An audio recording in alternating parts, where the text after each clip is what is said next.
C'est qui ce type avec la barbe? Lui, c'est Pythagore. Il a l'air drôlement vieux. Ah, il n'est pas né de la dernière pluie.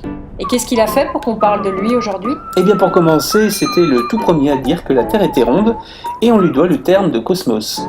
Il était aussi le premier à utiliser la musique dans la médecine. Et c'est aussi le tout premier végétarien de l'histoire. Waouh, on va parler de régime alimentaire alors? Non, pas du tout. On va parler de mathématiques. Parce que le domaine dans lequel on parle le plus de Pythagore, c'est quand on évoque son très célèbre théorème. Oh non, encore un théorème compliqué avec des équations incompréhensibles. Mais non, ne t'inquiète pas. Avant de t'expliquer comment ça marche, je vais t'expliquer à quoi ça sert. On va prendre l'exemple de Julien qui vient d'acheter un tableau. Ce dernier mesure 2,40 m de haut. Il est trop grand pour passer par la porte qui ne fait que 2,20 m de haut pour 1,50 m de large. Eh oui, ça ne passe pas. Si on considère la porte de Julien comme un rectangle, on peut se représenter sa moitié comme un triangle rectangle.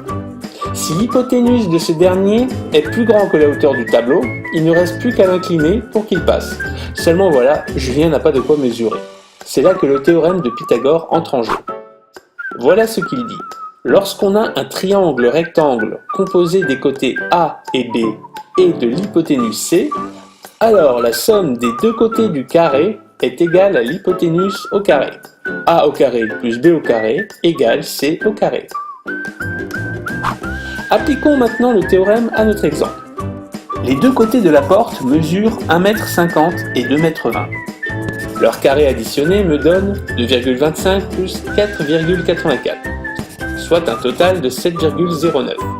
Il ne me reste plus qu'à calculer la racine de ce résultat, et j'obtiens environ 2,66.